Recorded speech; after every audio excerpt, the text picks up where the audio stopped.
Alors, mon invité aujourd'hui est Clémence Martin. Après 10 années à travailler en finance d'entreprise, elle a voulu, et là je la cite, répondre à mon intime et profonde conviction, deux points, celle de placer l'humain au cœur de mon métier, l'accompagner à s'émanciper et l'aider à être en accord avec lui-même. C'est une magnifique mission qui me parle beaucoup, bien entendu, en tant que coach. Clémence est devenue sophrologue. Elle aide les femmes, les hommes et les ados à mieux gérer leur stress, leur anxiété, leur sommeil et aussi sur d'autres sujets. Et notamment, elle est devenue spécialiste dans la périnatalité. Et donc, vous pouvez la trouver sur Instagram à clémencemartin.sophro et aussi sur son site internet clémencemartin.fr. Clémence, c'est un vrai plaisir de t'avoir aujourd'hui pour cet interview. Euh, et je voulais commencer par une question pour mettre un peu le contexte au clair pour tout le monde. Qu'est-ce que tu fais aujourd'hui exactement? C'est une belle intro, merci Greg en tout cas. Déjà, c'est très très pro parce que tu as un beau casque et j'ai l'impression d'être dans un interview et je suis dans un interview de très très haute qualité, donc c'est génial. Alors pour répondre à ta question, donc, je suis sophrologue. La sophrologie, c'est une méthode de gestion du stress qui passe par la respiration. La respiration étant le premier outil de gestion de stress avant même le sport et avant n'importe quel traitement, dans le sens où on dit que la respiration, c'est le reflet des émotions. Quand tu es stressé, quand tu es angoissé, quand tu es en colère, tu peux avoir une respiration qui est saccadée, tu peux avoir une respiration en apnée, tu peux avoir une respiration qui manque de souplesse. Et donc, tu peux avoir le corps qui devient rigide, tu peux avoir des tensions physiques, des tensions au ventre, des tensions au niveau des cervicales, des migraines. Et ce qui fait qu'en fait, tu deviens complètement une autre personne puisque tu es transformé par le stress. Et donc, avec la sophrologie, c'est à la fois de retrouver une respiration calme, souple, régulière, qui a aussi un impact sur les hormones, parce que quand tu es stressé, ton corps produit une hormone qui s'appelle le cortisol. Le cortisol, qui est l'hormone du stress, qui en fait ressemble un peu à de la glu dans ton corps, qui vient engluer ton corps et donc faire perdre un peu de mobilité à ton corps. Donc avec la sophrologie, j'apporte du bien-être par la respiration, par aussi ce qu'on appelle la visualisation. La visualisation positive, c'est de transformer un scénario qui pour toi est source de stress en des repères positifs pour du coup apaiser ton mental et t'aider à te projeter de manière positive dans un événement à venir. Donc la sophrologie, c'est une méthode de bien-être. Donc je suis là pour faire du bien aux gens, les aider à canaliser leur stress et à se projeter de manière positive vers un événement. Génial. Et tu le projettes très bien quand tu le décris. Ce bien-être C'est bien, et ce j'incarne le calme. concept. Exactement. C'est un meilleur terme, tu l'incarnes. Exactement. Ouais. Ok, génial. Et ton quotidien, tu peux nous expliquer à quoi ça ressemble aujourd'hui? Ouais. Alors, mon quotidien, donc, je suis installée dans un cabinet. Donc, je reçois du coup tout type de personnes, comme tu le disais, des ados et des adultes principalement, des hommes et des femmes, parce que le stress, ça concerne tout le monde. Des hommes, des femmes de tous les âges, tous les environs, avec des métiers extrêmement différents. Et du coup, mon quotidien, je propose des séances d'1 heure, c'est de recevoir des personnes dans mon cabinet pour faire des séances de sophrologie. Et dans mes séances, je mêle les temps d'échange et temps de pratique. Je suis en effet spécialisée en périnatalité, donc ça veut dire autour de la natalité. Donc ça va de la conception en passant par la grossesse, l'accouchement et ce qu'on appelle le postpartum, donc le post-naissance. Et je reçois des hommes, mais aussi des couples, des femmes qui sont en projet de grossesse, mais des femmes qui n'ont aucun lien avec un projet de grossesse, des hommes qui sont en parcours PMA avec leur compagne, leur compagnon. Ça peut être des ados. Les thématiques que j'ai sont très variées. En fait, le stress, ça englobe énormément de thématiques. Donc, ça peut être aussi bien pour un ado la phobie scolaire, donc le stress à l'école, ça peut être le stress après une rupture amoureuse, ça peut être le stress d'un accouchement, ça peut être le stress lié à une maladie, à une opération, à un examen. Donc, les thématiques que j'ai au quotidien sont extrêmement variées. D'accord. Donc, chaque jour est extrêmement différent. Les personnes que je reçois sont très différentes, ont des caractères très, très différents, des personnalités, des âges très différents. Et l'accompagnement, ça ressemble à... Mm. Enfin, moi, quand je pense au coaching, voilà, on a une séance et puis ça peut durer 6, 10, 15, parfois 20 séances. Comment est-ce Ouais. que, typiquement, comment ça fonctionne? Alors, la première séance est basée uniquement sur un temps d'échange pour que j'apprenne à connaître la personne, que je comprenne aussi son profil et les raisons pour lesquelles elle vient me voir. Et comme je te le disais, le stress c'est tellement large, les sources de stress, que en fait, sans ce temps d'échange, je peux pas. En fait, c'est difficile de répondre à une demande précise. Ouais. Et du coup, par ce temps d'échange, on définit un objectif. La personne que j'accompagne et moi-même, je la guide aussi sur le type d'objectif qui pourrait lui correspondre. On définit un objectif et des thématiques de séance, à savoir, par exemple, si c'est la gestion du stress ou la confiance en soi, on va définir ensemble des thématiques qui vont y répondre à cet objectif, de manière à ce que, un, les séances soient personnalisées, deux, qu'il y ait un parcours et une trame qui soit claire dans l'avancement de l'accompagnement, et c'est surtout que la personne se sente concernée par les séances que je lui propose du début jusqu'à la fin. Après, le nombre de séances est assez variable. J'ai des personnes que je vois 3-4 fois, d'autres que je vois, j'ai arrêté de compter les séances parce que ça leur fait du bien. On a pu désamorcer des sujets. Il y a un bien-être qui s'est installé et du coup, c'est presque de l'entretien du bien-être. Donc, c'est assez variable. Puis c'est en fait, sans l'investissement de la personne que j'ai en face de moi, je peux rien faire. Donc, si la personne n'a pas envie, eh ben, je ne peux pas la forcer à venir. Donc, et il y en a qui sont très à l'aise. Donc, c'est assez variable. Je vais te dire qu'en moyenne, je vais recevoir les gens peut-être 7 ou 8 séances, Mhm. Mhm. à peu près. C'est curieusement proche du coaching, tout ce que tu Ah décris. oui? Tu parles de la projection, de la visualisation. Oui. Après, il y a le travail sur... Enfin, après, le coaching, il y a un spectre très large de la Oui. manière dont c'est pratiqué. Donc, tu peux avoir de tout et bon, presque n'importe quoi. En France, peut-être un peu plus intellectuel, à mon avis, que c'est pratiqué souvent ici et aux États-Unis. Ici étant à Londres, hein, ou en Angleterre. Et, Mhm. mais oui, non, c'est marrant. Et donc, tu es la première personne, Clémence, Mm. avec qui je fais un entretien ou un podcast qui est au service du bien-être ou dans ce Mm. genre de profession qui est proche du coaching. Donc, voilà, ça fait plaisir d'avoir enfin quelqu'un Ben, on est dans ce domaine-là. complémentaires. Et on est complètement complémentaires. Non, c'est vachement intéressant.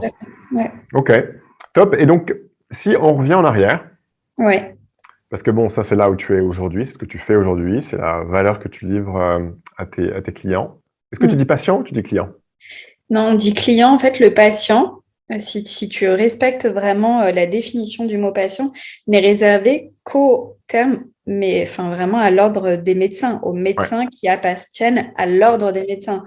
C'est-à-dire que tout ce qui est autour de la thérapie, par exemple, un psychologue n'est pas médecin. Il ne fait pas partie de l'ordre des médecins. Le psychiatre, oui, mais le psychologue, tout non. à fait. Donc, le patient est un abus de langage. En revanche, donc le client est le terme approprié, mais tu as un terme, tu gardes un espèce d'aspect financier derrière le mot client qui ne correspond pas au secteur du bien-être et de la thérapie dans D'accord. lequel j'évolue. Donc moi, je dis plutôt les personnes que j'accompagne, de temps en temps les patients, de temps en temps les clients, mais je suis plutôt, on peut dire sophronisée aussi, qui est un terme très spécifique. Voilà, Mais c'est les termes. sophronisé, ouais, je crois que les personnes que j'accompagne, c'est pas mal. Ok. Et donc, voilà où tu en es aujourd'hui. Si on revient en Ouais, arrière, ouais, je te laisse décider jusqu'à quel point tu veux aller en arrière, mais ouais. tu avais commencé par une voie différentes. Donc, je serais intéressé de savoir comment est-ce que, pas comment tu as fait pour en arriver là, mais quels sont quel est l'environnement dans lequel tu as grandi, Mm. ou peut-être des moments clés dans ta jeunesse qui font, tu penses, que tu as eu ce parcours. Ouais, ouais, tout à fait. Alors, je vais essayer de prendre un point de départ assez précis. Quand j'ai passé mon bac, j'ai eu très envie, tu sais, à la fin de la terminale, tu dois définir le choix de tes études à venir, des études secondaires. Et moi, j'avais très, très envie de me diriger vers une école de formation au métier de psychologue, qui est un métier qui m'attirait énormément depuis très, très longtemps. Or, j'ai un père qui a travaillé pendant très, très longtemps dans la finance et qui alors adore et a toujours adoré cet univers-là, et qui plus est n'a pas forcément été une personne qui a aimé se remettre en question. Donc tous les métiers autour de la psychologie, du bien-être et du développement personnel ne lui parlaient pas grandement.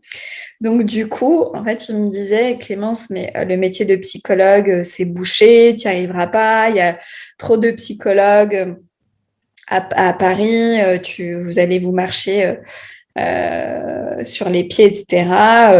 Choisis le secteur de la finance. C'est bien. Il s'avère que j'aimais beaucoup les maths et que j'aimais bien aussi travailler plutôt les calculs. Donc, et je pense que ça m'a rassurée aussi d'entendre ce que mon père avait à me dire, puisque c'est vrai que quand tu as 18 ans, tu sais pas trop ce qui t'attend. Enfin, moi, je ne savais pas ce qui m'attendait. Et peut-être que j'étais pas prête à aller à l'encontre aussi de ce que mon père me disait. Ma mère me soutenait énormément, quelle que soit en fait la voie, mais j'ai un père qui est assez présent. Je vais pas te dire autoritaire, mais qui aime bien aussi imposer. Une Euh, opinion forte et ouais. voilà, exactement. Et juste, attends, et juste pour zoomer, et je vais le faire pas mal de fois, hein, donc faut pas m'en vouloir si je t'interromps de temps en temps, juste pour essayer d'aller Ouais. un peu plus en profondeur dans ce que tu dis. C'était à quel moment, donc tu avais 18 ans, tu n'avais pas déjà passé ton bac, parce que c'était au moment où tu devais prendre des décisions. Ouais, tu vois, tu passes le bac en juin et tu vois, en avril-mai, j'étais en train de me dire dans quelle école je m'inscris après le bac. Enfin, tu vois, dans 3 mois, quoi. Ah ouais, d'accord, Ouais. donc tu n'avais pas... ok, ok, et donc, ouais, donc un peu d'anxiété quand même aussi de, en fait, qu'est-ce que je Ah vais ouais. faire? Ah, mais énormément d'anxiété parce que c'est une période très charnière. Déjà, tu as beaucoup de pression de la part de ton école sur les choix des écoles à venir. Et en plus, tu as une pression familiale et tu as ta propre pression. Enfin, moi, je me mettais beaucoup de pression sur le choix de mes études. Donc, j'ai pris quand même la décision de m'inscrire dans une école de psy. J'ai passé les concours, etc. Et il me manquait en fait la dernière étape pour avoir la décision finale. Et en fait, j'ai été vraiment en conflit avec mon père à ce moment-là sur le choix des écoles. Et donc, je me disais, si je vais jusqu'au bout des choses et que je décide le métier de psy, je risque en fait de me mettre mon père à dos. Et comme je Ouais. te le disais, il a un tel fort caractère. Je ne sais pas si je me sentais très à l'aise et si j'étais sûre à 200% de mon choix, surtout sur le métier de psy. Bien sûr, bien sûr. Donc, c'était Et donc, tu assez... avais déjà une alternative de prête, enfin, donc c'était donc une école de psy ou, ouais. Ou une école de commerce. ouais, Et j'ai fini par faire une école de commerce avec une spé en finance. Et donc là, en fait, parce que aussi, c'est au fur et à mesure des discussions avec mon père où je pense qu'il a réussi à me convaincre et que ça me rassurait aussi. Et je regrette pas du tout d'avoir écouté aussi ses conseils, recommandations. Peut-être que j'étais aussi un peu jeune et que je manquais un peu de bouteille, un peu de recul, un peu de maturité. Et, euh, et du coup, j'étais très satisfaite aussi de mon choix et d'aller en école de commerce. ouais. Ouais, Donc, et puis comme tu dis, bon, toi, tu pensais que la psychologie t'intéressait, mais bon, à 18 ans, t'es pas vraiment sûr de ce que t'aimes, de est-ce que c'est le bon ouais, choix, de qu'est-ce que ça veut dire après, parce que c'est aussi, exactement. potentiellement, tu t'enfermes dans une voie sans l'avoir vraiment vécue. C'est Moi, ce que je trouve exactement ce intéressant que dans ce que tu dis, j'allais c'est du en coup, dire. Ouais. Mm. c'est peut-être ouais, en tant que parent, tu vois, parce que bon, on l'a pas dit, j'aurais dû le dire tout à l'heure dans l'intro, mais tu vas bientôt donner naissance à ta deuxième fille, hein, c'est ça, ta Oui, deuxième, tout à première fille, fait, hein, ouais, ta exactement. deuxième fille. Et donc maintenant, tu peux peut-être un peu shifter la perspective. Toi, en tant que mère, alors tu dis que tu regrettes pas, et génial, mais si jamais il y avait un, comment dire, un déroulement idéal de la situation, Mm. euh, d'abord, ça aurait été quoi, tu penses? Et toi, en tant que mère, comment est-ce que tu penses pouvoir le promouvoir, ce Mm. déroulement idéal? Honnêtement, j'aurais rien changé dans le déroulement de mes études et des différents métiers que j'ai fait après mes études parce que je suis convaincue qu'ils m'ont aidé à devenir la personne que je suis aujourd'hui, avec les qualités, les défauts, mais en tous les cas, je suis aujourd'hui très ancrée dans mon projet en tant que sophrologue et on en reparlera aussi de certaines étapes clés. Donc, j'ai aucun regret et je trouve ça très bien aussi que mon père et mes parents m'aient ouvert les yeux euh, sur la réalité du terrain, parce qu'à l'époque, ils devaient avoir une cinquantaine d'années, donc tu vois, ils étaient très réalistes versus une fille qui a 18 ans, tu vois, tu as besoin aussi de tout ça. Moi, avec du recul, c'est vrai que je suis très dans l'encouragement et dans suivre son instinct, ses idées, ses envies. Donc, c'est un peu ma philosophie de vie que je n'ai pas forcément appliquée quand j'étais plus jeune, mais qui est très ancrée en moi aujourd'hui.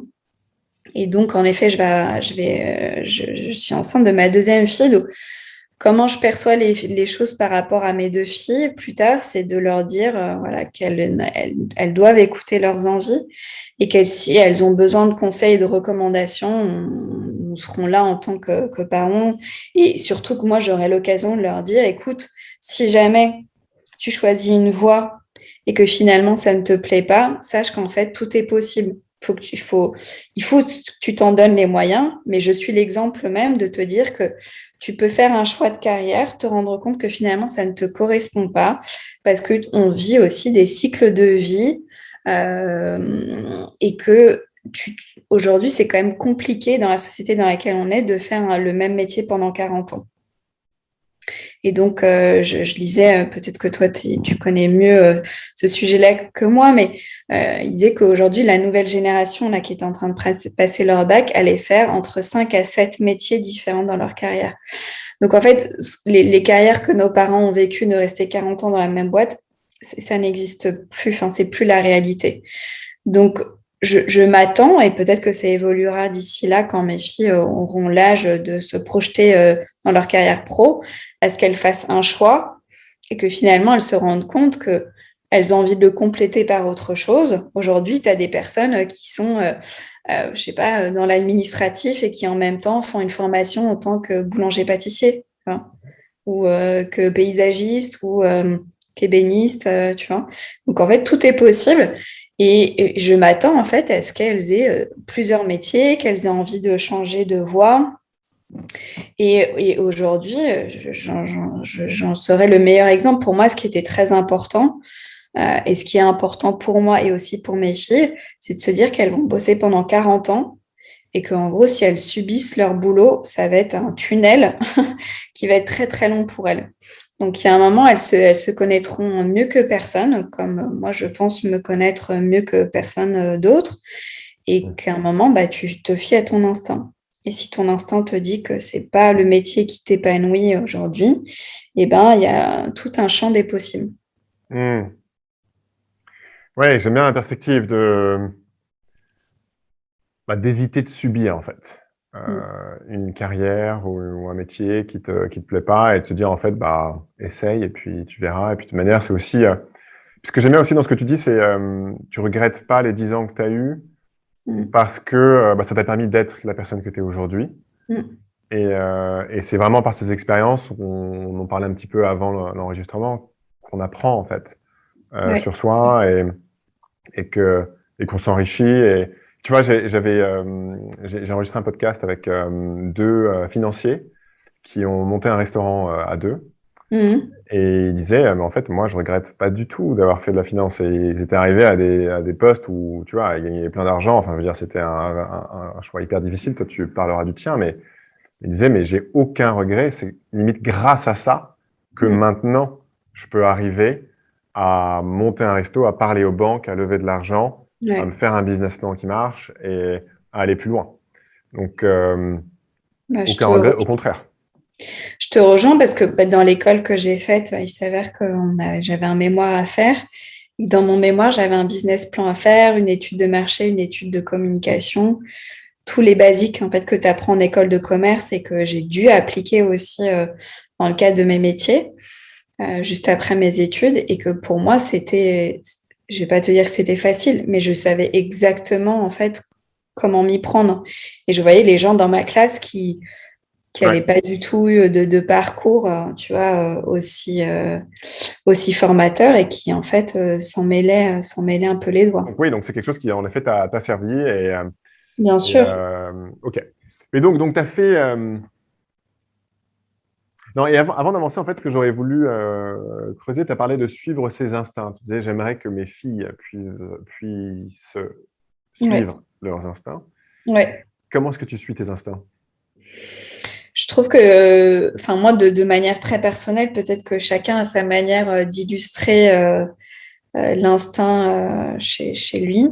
Moi, j'ai comme une espèce d'évidence en fait, qui se met en place dans ma manière de réfléchir, ou quand je suis un peu paumée ou perdue, ou quand tu vois, quand j'ai fait le choix de switcher en devenant sophrologue, je suis passée par une phase où je me suis posé énormément de questions, et j'avais énormément de doutes. Et quand j'ai pensé au métier de sophrologue spécialisé en périnatalité, j'ai eu comme une espèce de, je vais pas te dire une illumination, mais comme une espèce de, en fait, tout s'est éclairé. Et donc, je me suis rendu compte aussi que moi, mon instinct me guidait par le fait que les sujets qui pouvaient être prenants pour moi devenaient très limpides à partir du moment où ils étaient logiques pour moi ou qui me correspondaient. Et en fait, si je dois revenir en arrière à tout ce qui s'est passé entre justement l'année de mon bac et aujourd'hui, je me suis dit, mais en fait, quand j'ai pensé au métier de psy, je ne me suis pas forcément écoutée pour toutes les raisons qu'on a évoquées, mais finalement, peut-être que mon instinct me parlait à ce moment-là de me dire, ah bah tu vois, le métier, un métier autour du développement personnel ou autour du bien-être était peut-être en fait un métier instinctif qui te correspondait. Et donc, l'instinct, je trouve, c'est te dire que moi, j'aime pas quand les choses sont compliquées. Parce que j'estime que aussi, tu as le choix de mener la vie que tu as envie de faire et que de temps en temps, tu passes par des hauts et des bas et qui sont extrêmement formateurs, mais que ton instinct est plus fort que tout. Et ton instinct, en tous les cas, le mien, ça a été de me dire, OK, en fait, il faut que tu changes de métier. Ce métier ne te correspond pas. Donc, tu vas trouver un métier qui va en fait te simplifier, te clarifier la vie. Et c'est comme ça que j'ai fini par m'inscrire dans une école de formation à la sophrologie, etc. Mais je suis passée par des années de réflexion. Mais mon instinct était de me dire, voilà, il faut que tu clarifies en fait ta vie. Ouais. D'accord, mais donc déjà, donc c'est hyper intéressant. Donc déjà, l'instinct n'était pas forcément indicateur de ce que tu voulais, il était Mm. indicateur de ce que tu voulais plus. Ouais, Mais c'est pareil, en fait, tu voulais clarifier en tout cas. Ça, tu étais oui, clair, il tout y à avait fait. cette Tu as envie de raison. clarifier. C'est exactement ça, c'est que je savais que je n'étais pas à ma place dans l'univers de la finance et dans l'univers du luxe dans lequel j'ai évolué. Donc, je n'étais pas à ma place. Donc, ça a créé en moi un brouillard qui a fait qu'en fait, je ne m'y retrouvais pas, que je pouvais me poser mille et une questions et en fait, je n'avais pas réponse à ma question jusqu'au moment où mon instinct, en fait, a pris le dessus et m'a dit, en fait, voilà, ce qu'il faut que tu fasses, ce qui pourrait te correspondre pour clarifier tout ce qui se passe en toi, c'est ce métier-là. Hmm. Et alors, attends, donc ça, tout ça, c'est super important, tout ce que tu dis. Le, donc avant, déjà, tu savais que l'univers ne te correspondait pas. Qu'est-ce qui Oui. faisait que tu savais qu'il ne te correspondait pas? En fait, il y a un jour, c'était à peu près, il y a peut-être 3 ans et demi, quelque chose comme ça. Un soir, je dîne avec Ziad, donc, qui est mon conjoint et le père de ma première fille, de ma deuxième fille.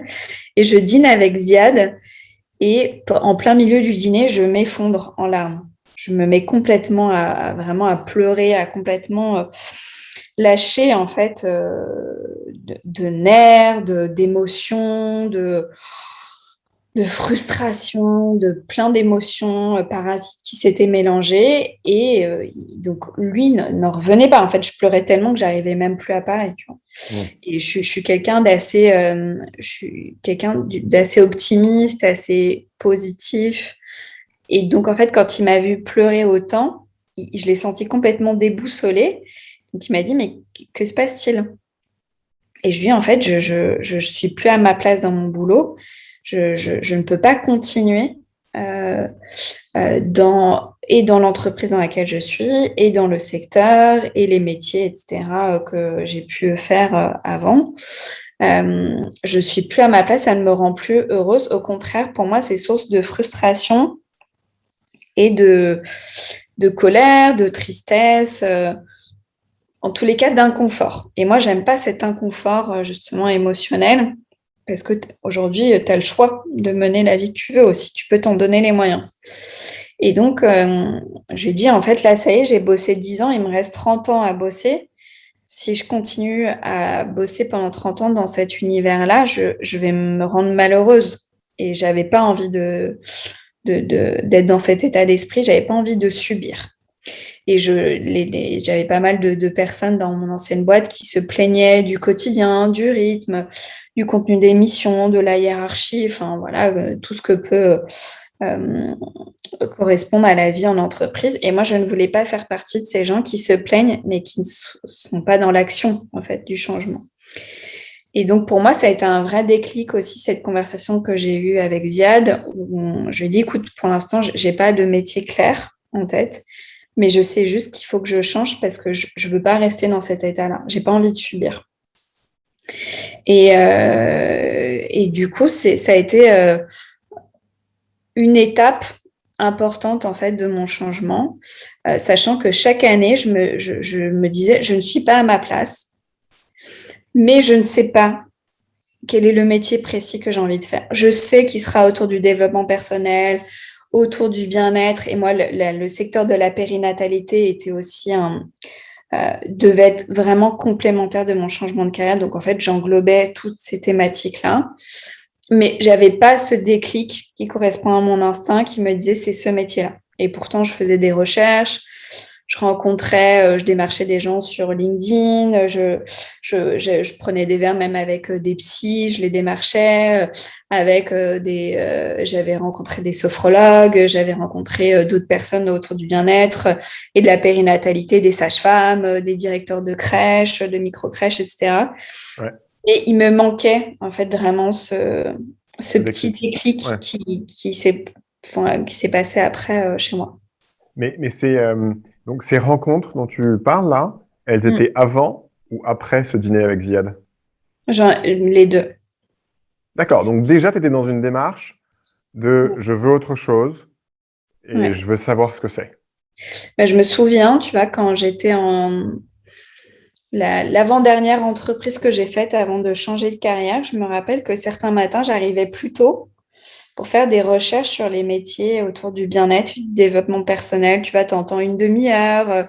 Je regardais sur LinkedIn les formations des gens, par exemple des sages-femmes, voilà, des métiers qui pouvaient me correspondre, parce qu'il y a tellement de métiers en fait que tu vois, je ne savais pas trop sur quoi m'arrêter. Bien sûr. Donc, je m'arrêtais sur leur profil en me disant, mais qu'est-ce qu'ils ont fait comme carrière, quel genre de formation, quelle formation existe, qu'est-ce qui est possible.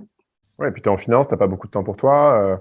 C'est pas Ouais, comme si c'est tu peux aller utile. passer une journée par-ci, par-là, Ah, mais à les suivre, quoi. ouais, c'était pas compatible à ce moment-là, en tout cas. Ouais. Mais tu vois, je me souviens très bien de me retrouver devant mon ordi avant que ma boss arrive à me dire, bon, bah là, je m'octroie une demi-heure, tu vas faire des recherches sur tel métier, à envoyer tel email, tu vas peut-être faire une lettre de motif, mais tu vois, je me disais, mais pour quel poste? bien sûr. Donc voilà, et après, ma discussion avec Ziad, oui, là, tout c'est assez...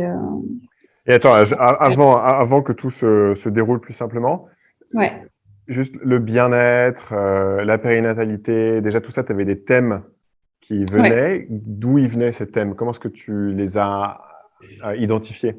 Je pense que c'était vraiment ancré en moi. Enfin, c'est vrai que j'ai pas forcément, en fait, ça faisait partie, en fait, de ma personnalité, je pense, étant plus jeune, même en étant ado, d'être très tournée vers le bien-être des gens, de sentir que j'aimais pas autour de moi, de sentir de frustration, de colère ou de mal-être dans les personnes qui m'entouraient, que moi-même, j'avais vu différents thérapeutes étant plus jeune et que ça m'avait fait du bien, que je les vois une fois ou trois fois, 10 fois, enfin, peu importe, en fait, ton chemin de vie, mais je sentais que ça faisait du bien et que euh, dans un univers comme est le nôtre, ça fait du bien aussi de décharger un trop-plein.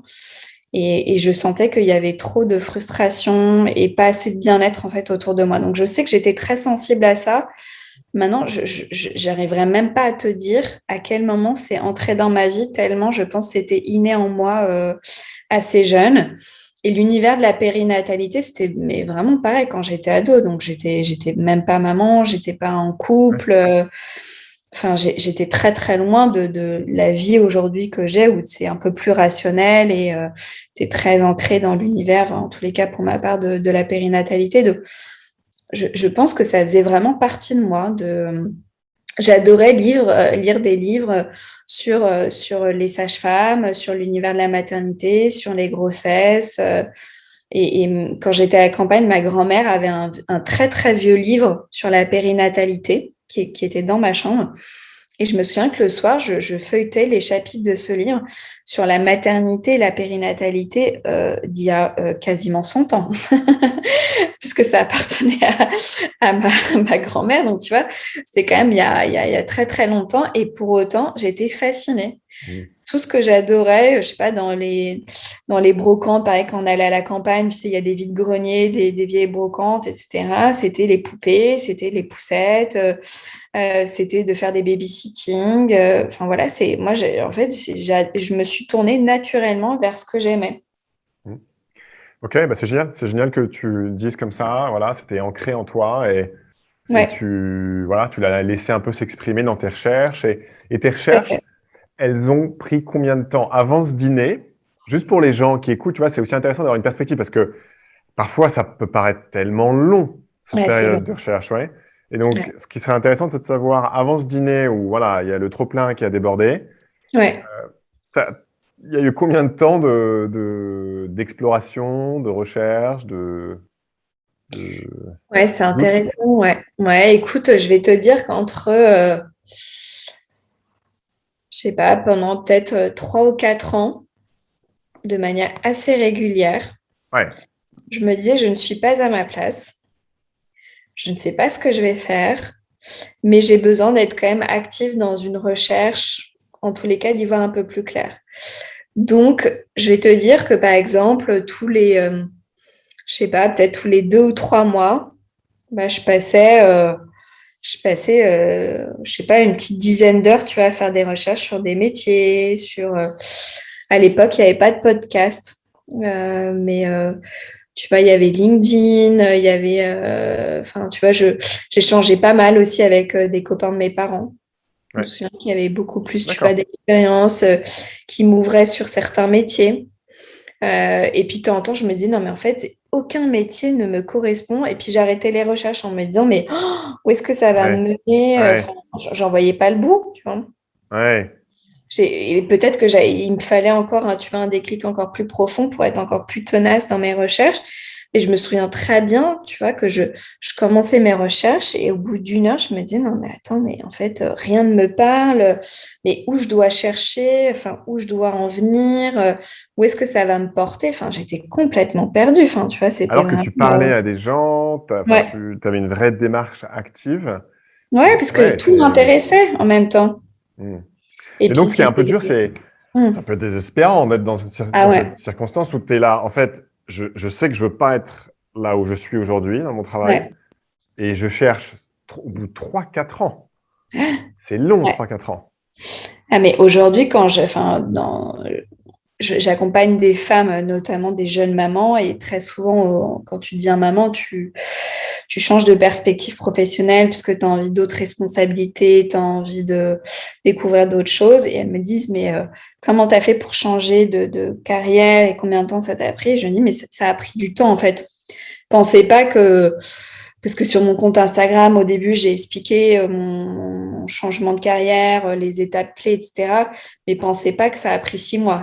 Enfin, moi, je le compte en années. Tout le Mm. cheminement en fait par lequel je suis passée, les recherches, les rencontres, les incertitudes, euh, tous ces va-et-vient en fait dans ma tête, ça a duré des années. Enfin, et si je devais être vraiment franche, peut-être que ça a démarré quand j'avais 18 ans et que j'ai dû faire mon choix d'école. Et aujourd'hui, j'en ai 33 et j'ai changé de voie il y a 3 ans. Donc, Ouais. tu vois, ça se fait pas en un claquement de doigts. C'est pour ça Ouais, que le exactement. mot, c'est la patience. La patience, et pourtant, tu as été actif quand même pendant Ouais. 3-4 ans. Euh, Est-ce que, je sais pas, tu imagines une manière de faire plus vite, de pouvoir gagner cette clarté que tu recherchais plus rapidement? Moi, je trouve qu'il faut laisser du temps au temps et que cette patience, en fait, elle finira. Cette patience pendant tes recherches finira par te faire gagner du temps par la suite, quand tu auras en fait enclenché ton projet, parce que ce sera le bon projet. Parce qu'en fait, le risque d'aller trop vite, c'est de se précipiter vers peut-être un métier ou un secteur qui semble te correspondre, sans que tu aies fait en fait toutes les recherches assez complètes pour être sûr que ça te convienne. Après, si tu te trompes, quand je le disais tout à l'heure, c'est pas grave parce que tu peux rebondir. Mais quand tu changes de carrière, tu prends quand même un risque. Donc, moi, ça faisait partie de mon caractère à moi de préparer les choses. Et donc, en fait, cette patience, dans toutes les années que j'ai eues dans les recherches, tout en étant active également, comme tu disais, mais je prenais le temps de me poser la question de savoir est-ce que je vais pas trop vite Mm. dans mes réflexions? Est-ce que j'ai tellement envie de quitter la vie d'entreprise que est-ce que je saute pas sur une occasion? Enfin, tu vois, il fallait aussi que je Tout à fait. mesure un peu mes ardeurs, tu vois. Et en fait, cette patience, elle s'est échelonnée sur des années, mais aujourd'hui, elle me permet d'être très efficace Ouais. dans ma D'aller plus manière vite, de construire. en Ouais, fait. Ouais, de construire plus vite. Et c'est exactement. intéressant ce que tu dis là, de faire attention à ne pas partir parce que tu veux ne plus être quelque part plutôt que Ah ouais, d'avoir envie d'aller quelque part. Et ça, c'est ouais. quelque chose Ouais, sur tu te lequel... plantes bah parce là, que tu te tu pars plantes pour parce les que... mauvaises raisons. Exactement. Exactement. Ok, ouais, non, hyper intéressant comme perspective sur le temps. Et donc tu as eu ce dîner avec Ziad. Donc ça a J'ai eu explosé. Et ce dîner moi, ce qui avec m'étonne dans ton Ziad. dîner, je suis étonné par ton dîner parce que tu savais déjà tout ça. Je veux dire, le fait que tu n'étais pas au bon endroit, le fait que Ouais, tu recherchais quelque chose. oui, tout Et à fait. malgré tout, il y avait quand même la cocotte minute qui se remplissait, quoi, Et elle avec a la pression qui explosé montait. ce jour-là, ouais, parce que je m'entendais pas bien du tout avec ma boss et que j'avais eu une conversation avec elle ce jour-là qui était où en fait je me reconnaissais pas du tout en elle, en son management et moi je suis assez diplomate donc j'aime bien en fait aller jusqu'au bout des choses et expliquer les choses et que chacun ait l'espace aussi pour s'expliquer et en fait je trouvais que tout ce qu'elle me disait était irrationnel, me correspondait pas et en fait c'est là où je me suis dit non mais je ne peux pas continuer avec cette personne dans cette voie-là. J'étais dans une boîte, c'était ma troisième boss et les trois, ça n'allait pas. Ouais. Donc, et là, c'est vrai que ce jour-là, entre la conversation avec ma boss et la conversation avec Ziad, en fait, il a pris le temps aussi de m'écouter, de comprendre pourquoi ça n'allait pas dans cette boîte, etc. Parce que je lui disais, ça va pas, mais tu vois, je suis pas plus rentrée dans des détails, tu vois, aussi profonds que ce jour-là. Et en fait, ce jour-là, j'ai tellement pleuré que je me suis dit, mais attends, je ne peux pas être aussi malheureuse. Enfin, tu vois, c'est trop dommage. Et donc là, en effet, tu as raison, c'est qu'il y a eu plusieurs éléments déclencheurs finalement. Ok. Ok. Et juste pour revenir sur la patience que je me demande, parce que Moi, je vends un cours où bon, il y a des gens qui se posent souvent, en fait, ce qui se passe, c'est que les gens se posent des questions pendant des années. Donc, c'est exactement le scénario que tu décris. Ah ouais, Qui c'est est, vrai. ah ouais, mais tu peux pas imaginer le nombre de personnes qui Ouais, sont dans ce scénario-là. Enfin, moi, le premier, et maintenant, j'en connais pléthore. ouais, Et donc, il y a cette patience, mais d'un côté, enfin, moi, enfin, clairement, je vends quelque chose qui est une solution à, bien entendu, en ayant vécu. Il faut que tu aies vécu en tant qu'adulte. ouais, ouais. Euh, et, euh, et le fait que tu puisses, en fait, faire rejaillir un peu les choses vraies. Par exemple, dans ton cas, le bien-être, Mm. l'envie d'être au service des autres, la Ouais, tout à périnatalité, fait. etc. Et, Mhm. euh, et, et pourquoi je dis ça? Parce que, oui, en fait, ce qu'il faut, c'est qu'il y ait la cocotte minute qui soit un peu chauffée, que tu aies rajouté des petits ingrédients de réflexion et que bah, ça peut prendre du temps. Mais en fait, non, voilà pourquoi je demandais ça. Est-ce que tu t'es, à un moment donné, demandé, est-ce que je peux avoir de l'aide, d'un coach? Enfin, Ouais. ça existait déjà à l'époque. Oui, tout à fait. J'avais fait un bilan de compétences. Bah, ça fait partie des plans d'action, tu vois, que j'ai mené entre, en gros, l'année de mon bac et le changement en tant que sophrologue, où je te disais, je fais des recherches à droite à gauche, je fais des rencontres, j'envoie des emails. J'ai passé un bilan de compétences, peut-être quand j'avais 25 ou 26 ans, j'avais déjà bossé depuis peut-être 2, 3 ans, quelque chose comme ça, où je te disais, je suis pas à ma place, mais j'y vois pas très clair. Voilà. Ouais, Et en effet, ouais, je me suis fait accompagner, j'avais vu un psy, j'ai passé un bilan de compétences qui m'ont aidé aussi à, tu vois, peut-être à me rassurer, mm, à y voir plus clair. Et moi, je trouve que c'est génial, hein, les bilans de compétences. Moi, j'encourage vraiment aux gens de le faire quand ils sentent qu'ils sont un peu perdus. Mais en fait, il en venait il leur sortait de ce bilan que je m'épanouirais dans un métier dans lequel je prendrais soin des autres. d'accord. Donc la conclusion était déjà là, en quelque sorte, mais Mm. Mais ça te donne pas un métier précis, donc ça te donne une voie qui m'a du coup en fait a conforté ma réflexion. Donc je me disais en fait mon mode de réflexion est le bon et a l'air de me correspondre et il est appuyé par ce bilan de compétences. Maintenant, tu as des métiers à l'infini et c'est là aussi où tu vois, je me disais, en fait, tu peux faire un métier et en faire 6, 7, 8 finalement dans ta vie. C'est qu'il y a tellement de métiers dont on ne te parle pas quand tu as 18 ans. Moi, je faisais partie d'une école où en fait, on parle du métier d'avocat, de médecin et en gros de la vie en entreprise, en marketing et en com. Mais bon, tu peux monter ta boîte, tu peux être dans des assos, tu peux être créa, tu peux être dans le design, tu peux être archi, tu peux bien être sûr. avocat. Et quand, par exemple, quand tu es avocat, enfin, il y a 10 000 spécialisations. Enfin, Ouais. tu vois, donc quand tu montes ta boîte, tu as des boîtes de tout. Et ça, en fait, je ne sais pas quelle serait la solution quand tu accompagnes des élèves qui sont en première et terminale, par exemple, où c'est quand même, ou même seconde, où tu es quand même dans des années assez charnières, en fait, qu'on te dise qu'il y a 1 milliard de métiers.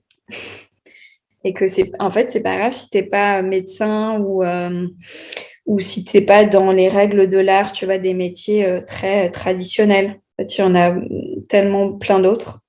Ouais. Après, ça peut aussi être angoissant. Dire, alors tout d'un coup, tu as 1 milliard de choix, et donc du coup, qu'est-ce que je vais choisir? Euh, c'est rassurant et angoissant à la fois. En tout cas, pour les gens avec qui je parle, tout d'un coup, c'est en fait, il y a plein de choses qui m'intéressent, un peu ce que tu disais, je suis curieuse. Mm. Donc du coup, quel est le bon? Et donc toi, en gros, ok, donc tu as fait un bilan de compétences Ouais. qui t'a guidé, en gros, grosso modo, mais il n'y avait toujours pas, en fait, donc c'est quoi le vrai métier qui me convient?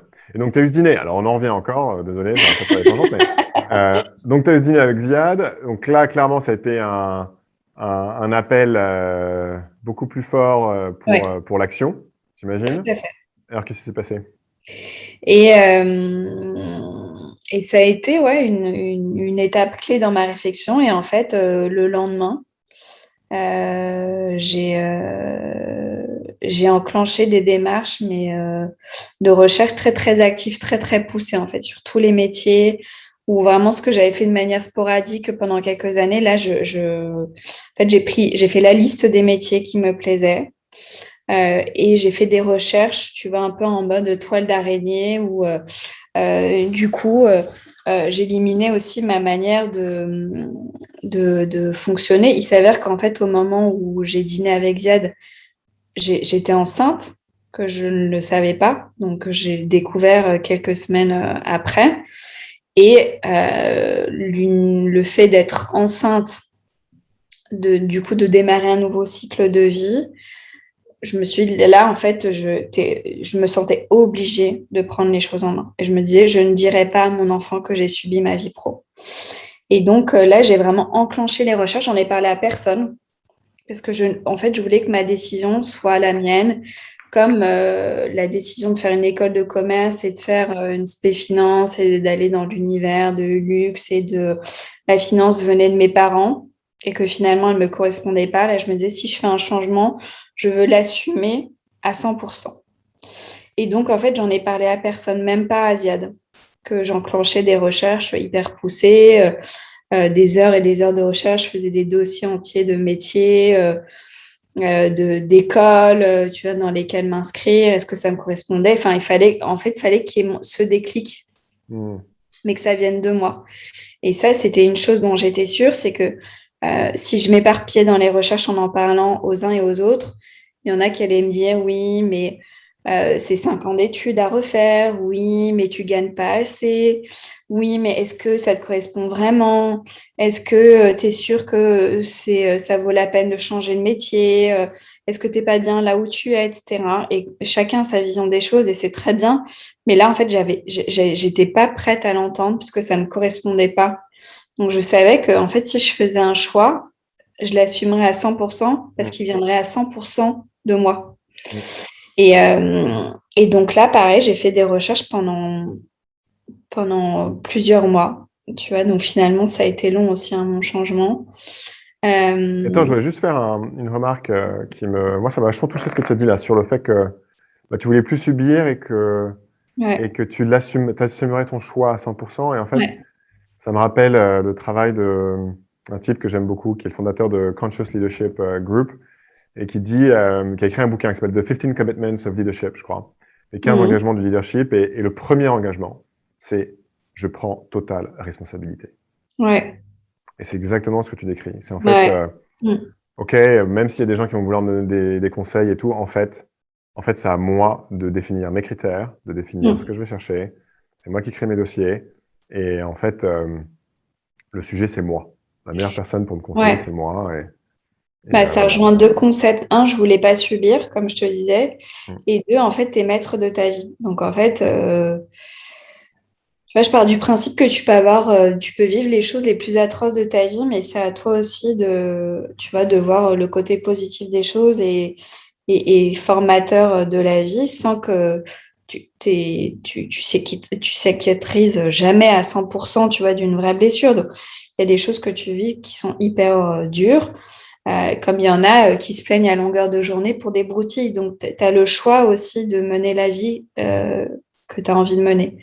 Et donc, moi, ces deux perspectives, à la fois de ne pas subir et de prendre ma vie en main en la voyant de la manière la plus positive, m'ont mené vers ce premier commitment là, dont tu me parles, qui était le fait d'agir. Ouais. D'agir, mais d'assumer. D'agir et d'assumer, ouais. Ouais, en fait, ce que j'entends, c'est vraiment passer, c'est un shift de, en victime, je sais pas, mais un petit peu, parce que c'est un peu, quand tu pleures dans le dîner, c'est un peu, en fait, je suis victime de ces circonstances et j'en veux plus, à créatrice, où tu crées, en fait, ton chemin. Tu deviens actif, en fait. Ouais. Je me sentais passive dans ma boîte, parce ça. qu'en fait, j'exécutais ce qu'on me disait et ça se passait bien, hein, vraiment, j'avais aucun problème au niveau de ma hiérarchie, de mes missions, etc.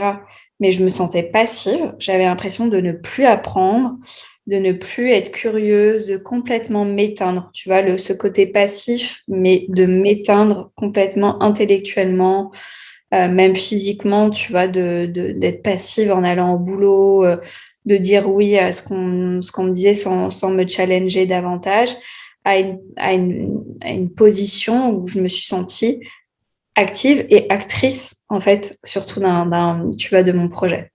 Ouais, C'est que j'ai actrice. mené les choses. Ouais, ouais, c'est super. Ok, ouais, génial. Et c'est intéressant ce que tu te dis. Enfin, génial. Non, mais je trouve que c'est hyper utile pour les gens qui sont peut-être dans les circonstances dans lesquelles toi tu as été, que tu les décrives comme ça, ils comprennent un peu mieux aussi. Ils peuvent se reconnecter ou se connecter tout simplement avec ce que toi tu vis et ce qui eux potentiellement vivent en ce moment. Ouais, tout à Euh, fait. et donc tu as fait plusieurs mois, 3, 4 mois, tu as dit de recherche? Ouais, 3, 4 mois, ouais, pas de manière, hein, c'était pas 24 heures sur 24, hein, pas du tout, mais c'était le soir quand je rentrais du boulot, le week-end, je passais mes calls, je faisais mes rendez-vous, je faisais mes petits dossiers, tu vois, de recherche. J'avais un tableau Excel, je me souviens, avec les métiers qui m'intéressaient, les réseaux que j'avais, le réseau et les contacts que j'avais repérés sur LinkedIn. Ça me fait marrer maintenant quand j'y repense. Et je les démarchais, tu vois, je faisais des récaps de conversations avec eux et tout ça. Qu'est-ce qui te fait Et marrer? comment? Qu'est-ce qui te fait Pourquoi ça me marrer? fait marrer? Ouais. Parce qu'en fait, j'ai jamais repensé à ces moments-là et je me dis, tu vois, et comme quoi, la preuve, c'est que, bah, tu vois, c'est pas venu tout de suite, qu'il m'a fallu du temps et qu'il a fallu plusieurs étapes dans ma réflexion et dans mes démarches, tu vois, entre mes tableaux Excel et mes calls et mes emails et tout, enfin, voilà. Tu Et sens un du petit peu coup, de dérision ou de... Tu te sens, je sais pas, c'est comme si tu regardais que, bon, elle était peut-être un peu naïve, Clémence, quand elle faisait ces non, tableaux non, Excel. pas du Non, c'est pas tout. ça. Ah, d'accord. Non, non, c'est vraiment de la surprise, tu vois, de repenser à ces moments-là. Je t'avoue que Ah, d'accord. j'y ai jamais, jamais, jamais repensé. En fait, moi, je suis très instinctive malgré tout. Euh, et du coup, j'ai eu envie de faire ce document-là, ce fichier Excel, etc. Et maintenant, en fait, et une fois que j'avais défini mon projet, en fait, j'avance, tu vois. Bah ouais, j'ai appris à beaucoup plus suivre mon instinct finalement, tu vois, ça m'enrichit davantage. Et bref, donc ouais, j'ai fait 4, 5 mois de recherche, sans en parler à Ziad, ni à ma famille, ni à mes amis, à personne. Et un jour, je me souviens très bien, j'étais en congé mat. Donc, tu vois, j'ai découvert ma grossesse à peu près au moment où j'ai parlé à Ziad. Et j'étais en congé mat vers 7 mois et demi. Donc, tu vois, il a fallu quand même encore 7, 8 mois de recherche, de remise en question. Et j'étais en congé mat dans mon salon chez moi. Et je suis tombée sur le métier de sophrologue prénatal euh, sur lequel j'étais déjà passée. Mais là, en fait, c'était très clair parce que j'avais une école, j'avais le calendrier de l'aspect périnatalité, je savais où ça me menait, ce que j'allais en faire. En fait, j'étais déjà en train d'articuler mon post-études, post-école de formation de sophrologue. Et en fait, je me suis retrouvée dans mon salon avec cette espèce de, je sais pas, de clairvoyance sur toute la suite de mon projet. En fait, tout est devenu, mais c'était limpide. Écoute, vraiment, je passais d'années de brouillard à une espèce de limpidité, enfin presque naïve, tu vois, tellement c'était évident. Et, peut-être, donc, je m'inscris à l'école de formation de sophrologue, je n'en parle à personne. Je m'inscris à l'ASPE, j'envoie, tu sais, les chèques d'inscription, etc. J'enregistre tout dans mon agenda. Mais j'étais en entreprise à l'époque, j'étais enceinte. Hein. Donc, je fais aussi tout le cheminement par rapport à mon calendrier, de quand je reviens dans mon entreprise après mon congé mat, etc. À quand au plus tôt je peux m'inscrire à la formation de sophrologue, de périnatalité. Donc, je fais tout mon calendrier, c'est en fait sur l'année à venir, parce que je n'avais pas encore accouché. Donc, il fallait que j'accouche, que je revienne en entreprise, que je fasse mon préavis de 3 mois et que je démarre mon école de sophrologue. Donc, tu vois, ça, c'était pas tout de Ouais. suite, tout de suite. Et 3-4 jours après, j'ai une discussion avec Diane et je lui dis, bah, écoute, je t'annonce que je vais quitter la boîte dans laquelle je vais être, probablement à la suite de mon congé mat, parce que je me suis inscrite à une école de formation en sophrologie. Et donc, ça a été le début d'une belle aventure où je me disais, écoute, je recommence en entreprise après mon congé mat. Si je sens que finalement, tu sais, tu deviens maman, les choses évoluent finalement, peut-être qu'en revenant en entreprise, j'allais retrouver ma place. Donc, je me laissais cette opportunité-là. Et je me disais, bon, bah, au pire, je me suis inscrite dans une école. Bon, bah, c'est pas perdu ni quoi que ce soit. Et je me disais, bah, au moins, si je sens que je suis, en rentrant en entreprise, je suis vraiment pas à ma place, je sais que en fait, mon projet, il est construit. Donc, en fait, j'avais rien à perdre. Hmm. Et du coup, la première fois, Diane m'a dit Sophro quoi? Il m'a dit, mais c'est quoi ça? Donc, du coup, il m'a dit, non, lui, il a un profil de businessman. Il me dit, non, mais il faut que tu fasses un business qui soit scalable, que tu puisses développer dans le monde entier, et tout ça. Les micro-crèches, c'est un super business, c'est top et tout ça. Et donc, on avait regardé aussi les micro-crèches, on avait fait des business plans ensemble et tout ça. Et, euh, et je me dis, non, mais attends, il y avait un truc qui me tenait à cœur, c'est que ma décision, en fait, elle vienne de moi à 100%. Donc, bref, j'accouche, je reviens en entreprise tout en ayant quand même mon projet en tête. Et en fait, le jour où je reviens dans mon entreprise, c'était un séminaire d'intégration, tu sais, de début d'année. Et en fait, je parle à ma boss le jour même en lui disant que voilà, je quitte la boîte. Ah ouais, donc Voilà, même pas testé non, non, je le l'entreprise. sentais pas. En fait, Ouais. j'en avais vraiment, vraiment pas envie. Et donc, j'ai fait mon préavis de 3 mois. Et puis, j'ai démarré mon école de formation juste après. Ok. Et ton entourage, donc tu l'as dit à Ziad, il a dit ce Donc, je l'ai quoi? dit à Ziad, je lui ai expliqué une première fois ce que j'imaginais, comment j'avais envie de monter mon projet, en fait, quelles étaient les grandes étapes entre la formation, le moment où tu finis tes études, mais le moment aussi où tu te lances, où ça prend du temps, tu vois, quel était l'aspect que j'avais envie de faire, pourquoi, tu vois, lui, l'univers de la périnatalité, il n'était pas encore papa, donc, tu vois, c'était encore très vague aussi pour lui. Ses amis n'étaient pas encore parents, donc il n'avait pas été forcément plongé dans les sujets de la périnatalité et tout ce que ça peut inclure. Et voilà, donc là, j'en parle qu'à Zen, j'en parle à personne d'autre, je continue de cheminer, etc. Et quand j'ai donné à ma boss, en fait, ma démission, là, j'en ai parlé du coup à ma famille, à mes amis. Je vais te dire qu'à 99%, j'ai été soutenue par les personnes de mon entourage et le 1% restant, c'est mon père. Donc, tu vois, finalement, que je lui annonce que j'avais envie de faire psy à 18 ans ou sophrologue à 30 ans, il avait toujours une barrière. Lui, en fait, il avait une crainte, c'était une crainte financière, en fait. Que, tu vois, j'arrive pas à avoir Bien sûr, un revenu, tu vois, mensuel stable. bien sûr. Parce que lui, il était, en tant que père de famille, ce qui lui tenait à cœur, en fait, c'était que ses enfants aient leur propre stabilité financière. Et en fait, c'est ça qui l'effrayait. Et donc, c'est le seul, en fait, qui m'a dit, je ne savais pas que la maternité t'avait autant changé. Il m'a dit, t'es complètement folle, etc. Et j'ai accepté, tu vois. Je me suis dit, bah, je comprends très bien qu'il ait peur pour sa fille, que ce soit un univers qu'il ne connaisse pas. Lui, il est resté 30 ans dans la même boîte, donc qu'il voit sa fille de 30 ans changer complètement de carrière alors que je venais d'être maman, etc. Il a eu peur. En fait, il a réagi par la peur et la projection que je ne m'en sorte pas. Et sinon, tout le monde m'a dit, mais en fait, non, mais t'es fait pour ce genre de métier, c'était une évidence, enfin, ça te correspond exactement, etc. Donc, et puis, en fait, moi, comme j'étais sûre de moi, en fait, on pouvait me dire n'importe quoi. Je me disais, mais en fait, j'ai rien à perdre. J'ai juste envie d'aller jusqu'au bout de mes idées, de mes envies. Et donc, et voilà, et j'ai démarré mon école de formation. Super. Et donc, tu as démarré ton école, ça prend combien de temps? Normalement, c'est 2 ans. Et moi, je l'ai fait en accéléré, parce que du coup, j'ai quitté la boîte dans laquelle j'étais. Et je l'ai fait en un an et demi. Un an et demi plutôt. D'accord. Je suis juste curieux, actually, la formation, ça ressemble à quoi?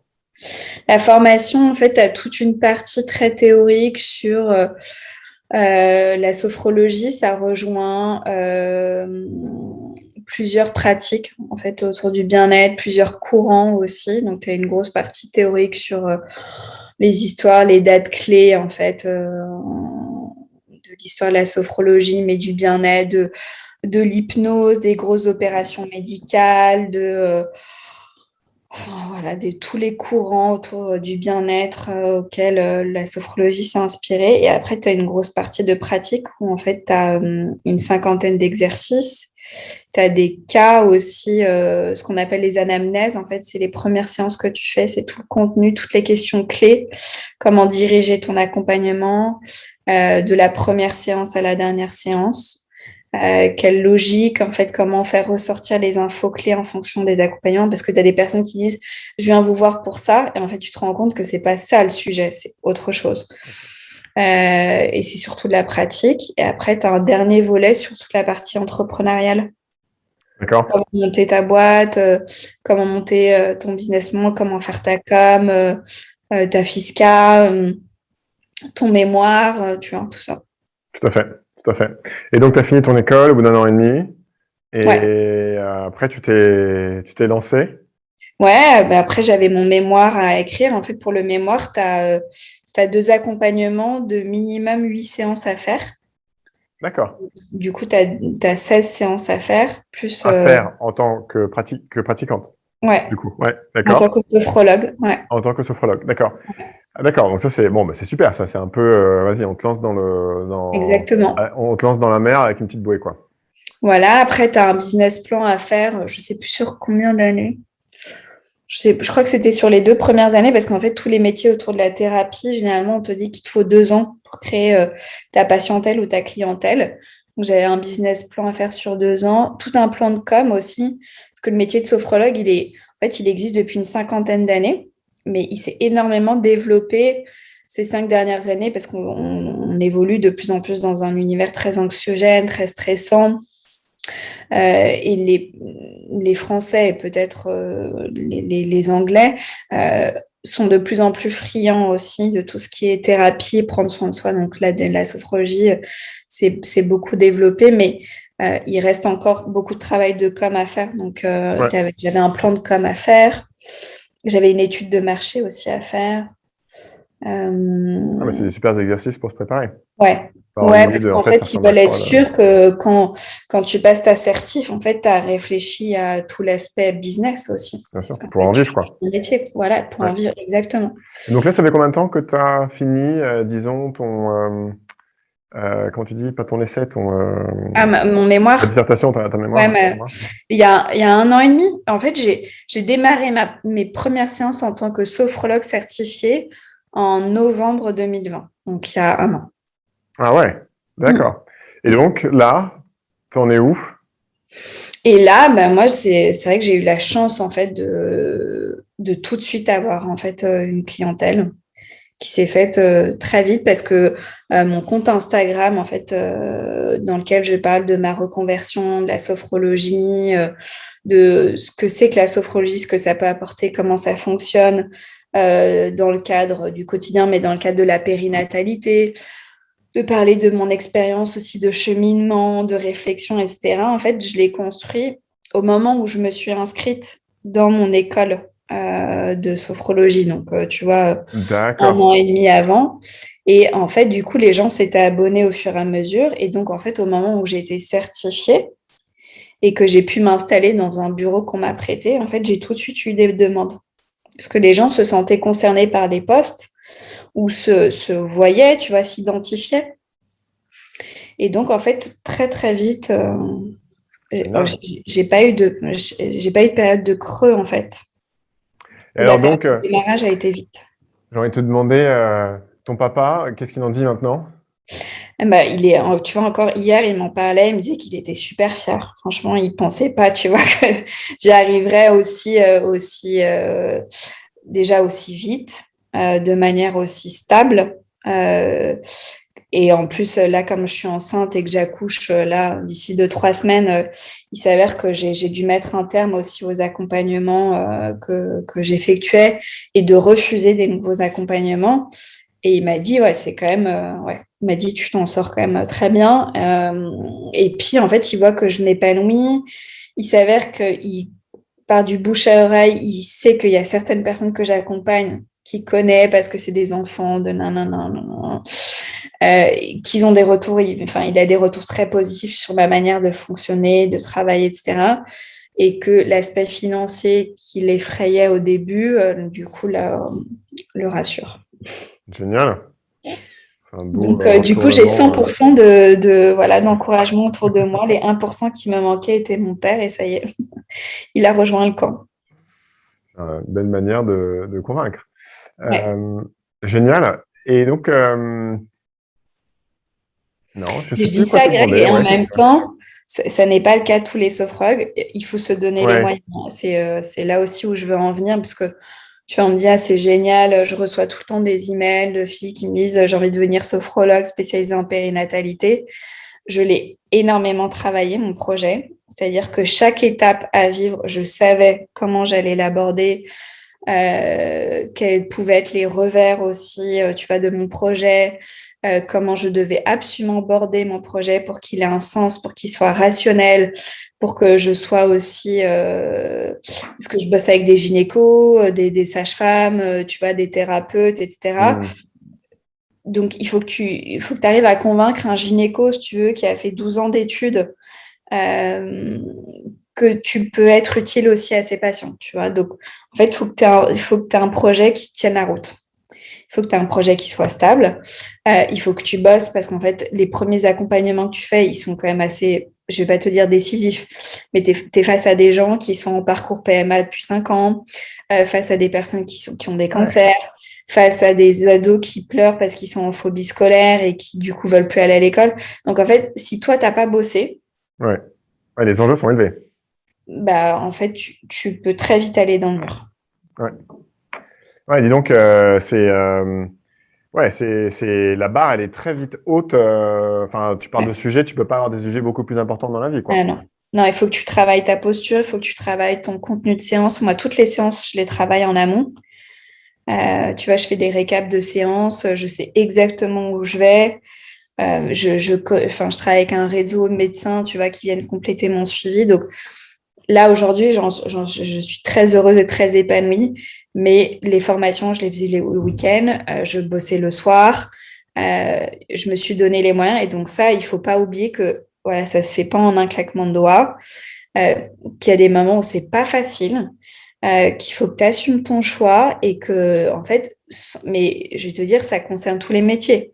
Si tu te donnes pas les moyens et si tu bosses pas, tu peux pas y arriver, que tu sois entrepreneur ou pas. Les gens qui réussissent le mieux, c'est des gens qui bossent, en fait. Il n'y a pas de secret. Ouais, et en fait, le problème, alors, je vais pas me plaindre, hein, mais dans la société actuelle, et avec bah, le danger, en tout cas avec Instagram, avec Facebook, Snapchat et tous ces trucs, c'est qu'on voit la surface, on voit le succès, et on voit pas tout le boulot derrière, en fait. Les moyens que les personnes se sont donnés pour y arriver. Ouais, Et donc, ce qui est super, c'est que toi, dans ta démarche Instagram, déjà, tu l'as montré, tu l'as partagé, cette démarche, donc ouais, ça je l'ai aide beaucoup montré, les ouais. gens. C'est génial. Mais malheureusement, il y a beaucoup de gens qui montrent plus, voilà le résultat. Mais alors, tout l'enfer derrière pour y arriver, je ne vais pas le partager. Donc les gens Bien peuvent avoir sûr. une vision biaisée. Mais ce qui est bon, donc tu dis, voilà, bien entendu, il faut se donner les moyens. Mais ce que je trouve vraiment intéressant dans ton histoire, c'est que donc, tu t'es donné beaucoup de moyens, tu as énormément travaillé Mm, parce que tu savais, tu as eu ce moment d'illumination, mm. de limpidité, comme tu l'as appelé, Ouais, où c'était juste clair que c'est ce que tu voulais et que ouais, ça a pris du temps pour y ouais. arriver. Ça a pris beaucoup de rumination. Ça a pris la cocotte minute qui a explosé pendant un dîner. Mm. Et comme tu disais, Ouais. 7 mois de recherche active pour Ah ouais, arriver mais à même au juste même le final, nom du plus. métier. C'est Ouais. dingue. Ouais, ouais, et puis des moments de peur, de doute, tu quittes une vie d'entreprise, tu quittes les congés payés, les tickets restaurants, le fait que bah, si tu viens pas bosser, en fait, C'est pas grave, tu appelles ton boss, tu lui dis je suis malade. Moi, aujourd'hui, si je viens pas bosser, c'est des accompagnements, Hmm. en fait, tu vois, auxquels je peux pas donner suite alors que les gens ont pris rendez-vous. Donc, c'est hyper différent, tu vois, t'as une responsabilité, tu vois, et ça, c'est pour ça que quand moi j'ai des filles qui m'écrivent en disant j'ai envie d'être sophrologue spécialisée en périnatalité et qu'elles me parlent de leur projet, je dis non, mais attends, là, ça tient pas du tout la route, tu vas direct dans le mur. Euh, En fait, il faut que tu aies une trame, faut juste que tu montes une boîte là, en fait. Ouais. Donc, tu peux pas dire ah bah je m'inscris à l'école et on verra, mais pas du tout. Enfin, tu prends quand même un risque. Je sais pas quand la personne d'où elle vient, mais quand tu décides de quitter complètement de voie, tu vois, il faut calculer les pour et les contre, hein. Ouais. Et Ouais, il y tout à en a, fait. il y a des filles, je leur dis, ça, tu pourras pas y arriver là avec ce que tu me dis, c'est pas assez solide. Hmm. Bah, c'est génial. Génial que tu les conseilles et que tu aies partagé ton expérience Ouais, aujourd'hui pour ouais, justement mettre un peu plus en lumière bah, tous comment dire, les tournants, les virages à ouais, tout suivre à fait.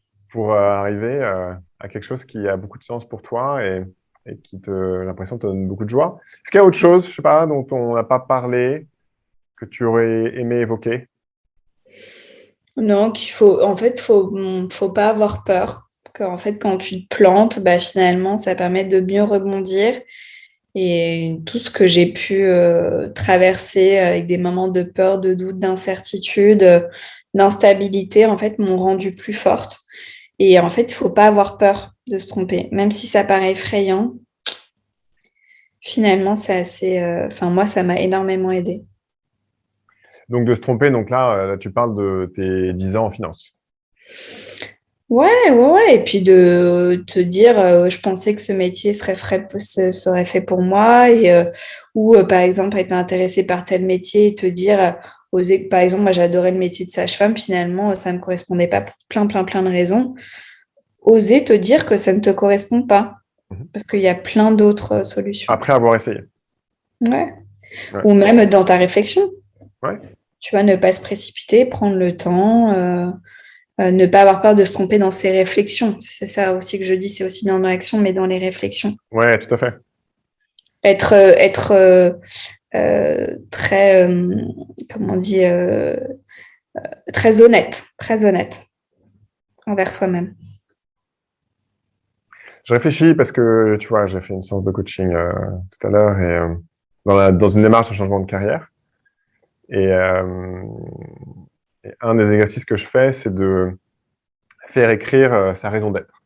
Ok, on Mm. fait tout un exercice pour écrire la raison d'être. Et je sentais une pression énorme Mm. pour ma cliente sur ce sujet-là. Elle était là, mais si c'est pas la bonne, quoi. Je dis, mais en fait, Mm. ok, il y a cette peur-là, c'est très bien. Mais en fait, la raison pour laquelle on l'écrit maintenant, on est à mi-chemin dans notre démarche, c'est pour que tu Mm. la testes. Ouais, C'est pour avoir une ébauche, un brouillon de à quoi ça ressemble et de commencer à la vivre, cette ouais, tout à raison fait. d'être. Tu vois. Mais ouais, donc ce que tu te dis, c'est la peur de ne pas trouver la perfection, en fait. Ouais, tout de Elle suite. empêche, elle Tu peux pas. empêche bah non, tu peux pas. Mais ouais, non, mais c'est pas facile parce que d'un côté, tu te dis, bon, il y a le fait que la situation où tu étais en finance était très inconfortable, elle te menait potentiellement vers, pas le malheur, mais enfin, 30 ans Pas d'épanouissement, en tout cas. de manque d'épanouissement, ouais. Et, et de l'autre, bon, bah, si je change, parce qu'il y a quand même un confort, tu parlais des tickets restaurants, de pouvoir Ouais, les congés d'être malade, payés, les congés payés, tout ça. Il y les a moins de horaires. responsabilité vis-à-vis des Ouais, autres aussi. Comme tu disais, là, ouais. tu es vraiment une sacrée responsabilité. Donc, il y a un vrai confort dans ce boulot-là.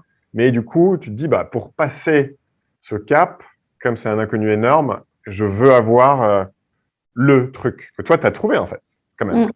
Mm. Mm. C'est ça qui est intéressant, c'est que tu as trouvé Ouais. pas si vite que ça, mais tu as attendu, tu as été patiente et Mais ça a je été l'ai dur, trouvé, mais ouais. tu l'as trouvé. Ouais. Ouais. Hyper, non, hyper intéressant. Et je me disais, juste avant de finir l'entretien, tu parlais de la respiration.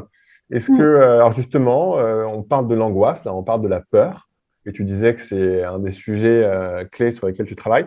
Est-ce que, je sais pas, il y a un exercice de respiration que tu conseillerais à des personnes quand ils sentent que voilà, il y a une vraie angoisse, peut-être un peu de panique sur en fait, je ne sais pas quel est le bon choix, je ne sais pas quoi faire. Moi, il y a toujours en fait un exercice que je fais à l'intro de mes séances, déjà pour se recentrer, libérer les émotions et puis surtout s'apaiser. Donc, Hmm. libérer les angoisses. C'est un exercice qui s'appelle l'exercice des 3 R. Ralentir, respirer, ressentir. OK, Et donc, pour ça, il faut s'installer confortablement sur un canapé, sur un fauteuil. je vais le faire.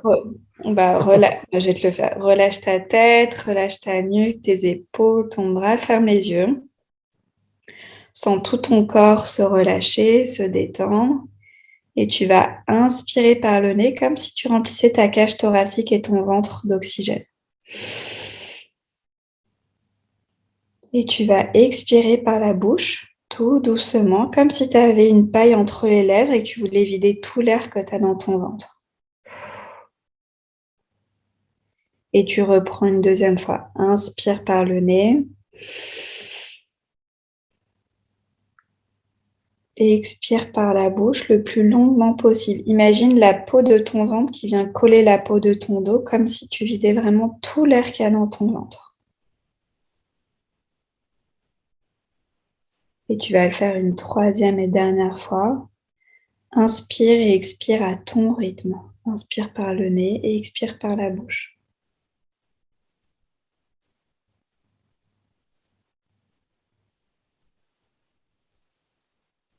Voilà, c'est très bien. Et quand tu en ressentiras le besoin, tu ouvres les yeux tranquillement pour te reconnecter à la pièce dans laquelle tu te trouves.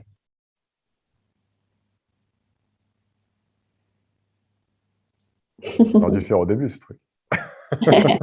Ouais, je le fais en début de séance, ouais, généralement. Génial.